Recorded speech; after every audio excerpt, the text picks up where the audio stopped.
This happened almost 20 years ago. I'd been looking forward to this camping trip for weeks. My friends Jess, Andrew, Austin, and I planned to escape the city and spend a few days in the wilderness, surrounded by nothing but nature. We packed our bags, loaded up the car, and set off on our adventure. Our destination was a state park in the central Michigan area, so we expected lush forest, and we were not disappointed. We parked our car near the visitors center and started hiking in. It wasn't far, but the terrain was rugged, and the forest was thick. It was 2 in the afternoon, but the foliage managed to block out most of the sun on the trail. The hike would be impossible in the dark, even with a decent flashlight. After a couple of hours, we found a decent spot right next to a lake. We built a fire, cooked dinner, and shared stories around the campfire. The stars were out in full force, and the night sky was breathtakingly beautiful. It was the perfect start to our trip. The next day, we went on a hike and explored the nearby trails. We found another beautiful lake, and spent the afternoon swimming in the crystal clear water. We returned to the campsite, cooked up some dinner, and enjoyed the night sky again. But something strange happened that night. We were sitting around the campfire, and we noticed a light in the distance. We couldn't quite make out what it was, but it seemed to be coming from across the lake. We hadn't seen another person yet, so it was surprising to see another campfire so close. We were curious, so we decided to investigate. We grabbed our flashlights and made our way towards the lake. As we got closer, we saw that the light was coming from a campfire on the other side of the lake. We were relieved, because it seemed to be just another group of campers, so we went back to our fire. But before we turned around, we saw something that made our blood run cold. There, floating in the lake, was a body. We stood there in horror as it floated closer to the shore. It was a woman, and she was clearly dead. Her eyes were wide open, staring blankly into the night sky. We were horrified and couldn't believe what we were seeing. Austin was trembling, and he said, "Come on, we need to get her out of the water." "No, are you crazy?" Jess snapped. "We can't touch her. That'll contaminate the evidence. Don't you watch TV?" Austin backed off like a frightened turtle when we all agreed with Jess. But if we weren't going to do that, then what could we do? We quickly realized that we were in the middle of nowhere, and there was no cell phone service. We couldn't just hike out in the middle of the night. Even more terrifying was that this could very well be a murder, and if it was, that would mean that the killer is out there. As soon as I realized that, I put out the fire and buried the coals under at least a foot of dirt. We couldn't risk being seen. The next time I looked across the lake, the light was gone. Whoever was over there decided to put their fire out as well. We didn't sleep that night, just sat up on guard. Every sound made us jump, and every shadow made us nervous. We took turns keeping watch, but nothing happened. In the morning, the body was still there. Somehow it was even more terrifying now that the moon's light was replaced by the sun. It seemed more real. In the night, it was more like a bad dream, but in the morning, reality was impossible to ignore. We didn't waste any time, and we hiked out. Then we went to the nearest ranger station to report what we had seen. The police were called in to investigate. They searched the lake, and sure enough, they found the lifeless body of a 24-year-old woman who had disappeared days before. They questioned each of us, trying to piece together what had happened, but the evidence was confusing, and no one had seen or heard anything that could lead to the killer. We told them about the campfire we had seen on the other side of the lake, but the rangers' records showed that nobody else was in the area at the time. We insisted that we'd seen another group. It seemed of the utmost importance that they be interviewed as well, but they were never found. In fact, I'm not even sure that the police believed that they existed. Weeks passed, and the police were never able to find the killer. The case went cold, but none of us ever forgot what happened. We were all changed by what we had seen, and our once close-knit group of friends slowly drifted apart. To this day, I still think about that night and the image of the woman's eyes staring blankly into the night sky. I wonder who could have committed such a heinous act. We were all just a group of innocent campers in the wrong place at the wrong time. The memory of that night still haunts me, and I can't help but wonder if the killer is still out there, watching and waiting for the next victim.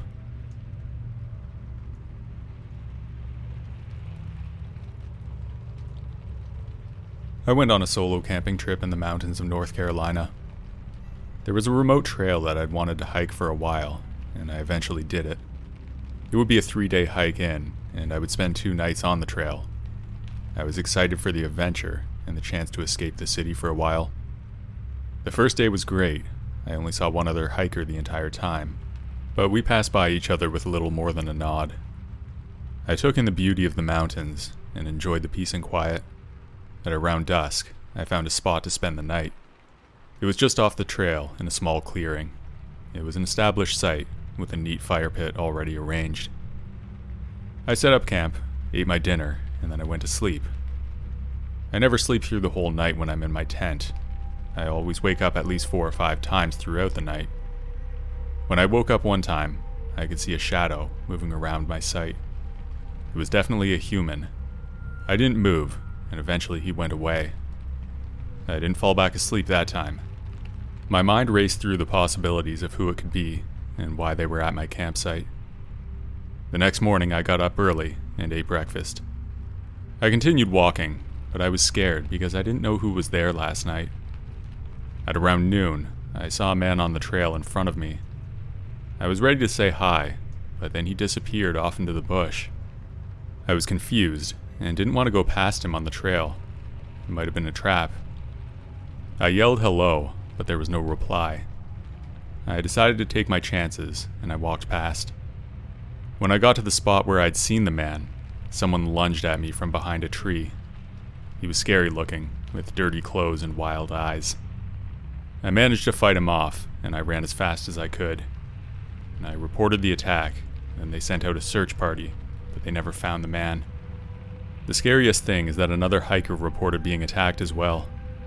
The man was never found, dead or alive. Even after I left the mountain, I couldn't shake a feeling of fear and vulnerability that settled in the pit of my stomach. The beauty of the mountain was nothing compared to the danger that lurked in the shadows. I left, but the memory of that hike stayed with me, a constant reminder of the fear I had felt in that remote trail.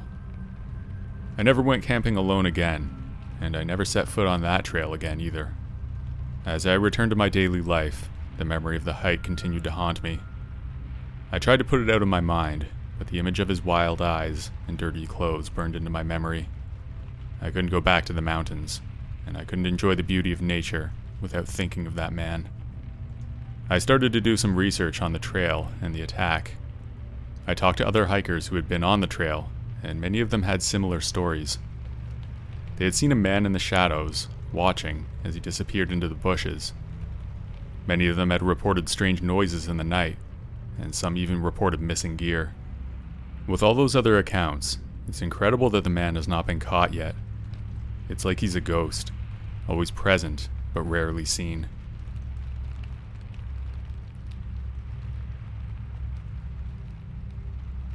I went camping with my cousins Randall and Courtney. We used to go every year with our parents, but now that we're grown, it's been a few years since our last trip. We decided to head to a national park where we lived. It's known for its rugged terrain and seclusion. The hike was a grueling 3 hours, but as we trudged deeper into the woods, we didn't encounter a single other person. As we set up camp, the sun was just beginning to set.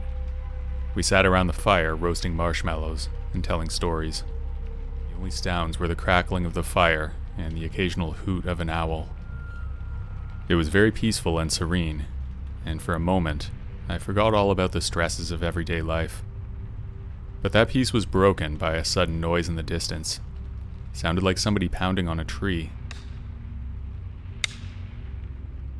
We all froze, looking at each other with wide eyes. "What was that?" Randall asked, his voice barely above a whisper. "I think it might be a bear," I said. We talked about it for a few minutes, and then I decided to check it out. I was the most experienced outdoorsman of the group. I was a camp counselor in the past and had wildlife training. I grabbed the best flashlight and headed towards the noise. I didn't turn on the light right away, because the moonlight was still strong. I wanted to be sure before I potentially scared off whatever the animal was. I cautiously made my way towards the noise, my heart pounding in my chest. As I got closer, I saw a figure standing in the woods. It was hard to see clearly, but I was pretty sure that it was a man. His back was facing me. I hid behind a tree in case he turned around. I waited for what felt like an eternity, but eventually, the figure disappeared into the woods. I made my way back to the campsite, my heart still racing. "There's someone out there, guys," I said. My voice was shaking. I saw a man in the woods. He was just standing there, and he didn't see me, but it was definitely there. We all looked at each other, a mixture of fear and confusion on our faces. "What's going on?" Courtney asked. We decided to turn in for the night, but I couldn't sleep. I lay in my sleeping bag, listening to the sounds of the woods. All throughout the night, I could hear footsteps circling our campsite. I didn't move, because I was too afraid of whatever might be lurking out there. I tried to tell myself that it was all in my head, but it seemed so real. I really thought someone was there. What could I do? Eventually the sun rose, and I've never been so relieved. I poked my head out my tent and walked around the site. We could immediately tell that somebody had been there. Nothing was missing, but there were fresh cigarette butts all over the place, and none of us smoked. Even more terrifying was that there was a hole burned in the cover of one of my cousin's tents that was definitely not there before. We packed up camp in a hurry, our nerves frayed. As we hiked out of the woods, we felt like we were being watched. We reported the incident when we got back, but they were skeptical, telling us it was probably just some hikers passing through. But I knew what I had seen, and I was sure that we'd stumbled upon something sinister in the woods.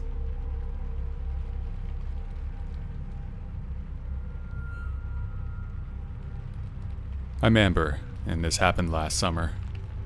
I went camping for my friend Jeremy's birthday. We'd been planning the trip for a long time, and we were all excited to spend the weekend in the woods.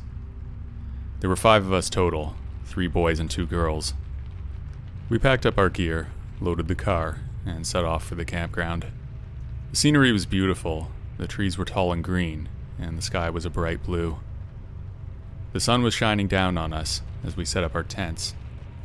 We started a fire and then cooked dinner. We laughed and told scary stories as the night went on. But little did we know, a real horror story was about to begin. The next day, we decided to go on a hike. We followed a trail, admiring the beauty of the forest and the sounds of the birds singing. We talked and laughed, enjoying each other's company. But when we returned to our campsite, we felt that someone had been there. My buck knife was missing, and one of my friends thought I must have lost it, but I was pretty sure I'd left it in my bag, which was in my tent. "Are you sure you just didn't lose it on the hike?"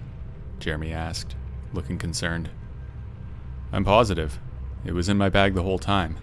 I checked before we left," I replied. We decided to stay for the night, but I was really scared and thought somebody was watching us. My friends tried to reassure me, but I really wanted to go. Everyone else wanted to stay though, so I was outnumbered. The next morning when we woke up, I forgot about the entire incident from before. We had another great day of hiking and hanging out, but when we came back to the campsite in the evening, Jeremy noticed that the tires on his car had been slashed. We were stranded in the middle of nowhere, and there was no way to get back home. It would be at least a 5-hour walk to get to the main highway, where we would be sure to get a ride, but there was another road nearby that we could take. It was not as busy, but there was a chance that a car would come. We started walking down the gravel road, hoping to flag down a passing car, but there weren't any. We were alone, and the sun was starting to set. As we were walking, I looked back, and I noticed somebody else on the road. We couldn't see who it was, but we could feel their eyes on us. We quickened our pace, but the figure kept following. We were terrified, unsure what to do. "Come on, let's start running," Jeremy said, grabbing my arm. We started running, trying to get away from the figure that was chasing us. I looked back and saw that our stalker was holding my knife. We ran down that gravel road for a long time, and eventually, a car came from behind. We stood in the middle of the road waving our arms wildly. It stopped and gave us a ride. When we got in, the driver asked if we wanted to go back and get our other friend. We told him that it wasn't our friend and that he was chasing us. It felt like the end of Lord of the Flies. We didn't know who it was or why he was following, but we knew one thing for sure. We never wanted to go camping again. We never spoke of this again, but the memory of that man holding my knife, following us, stayed with me forever.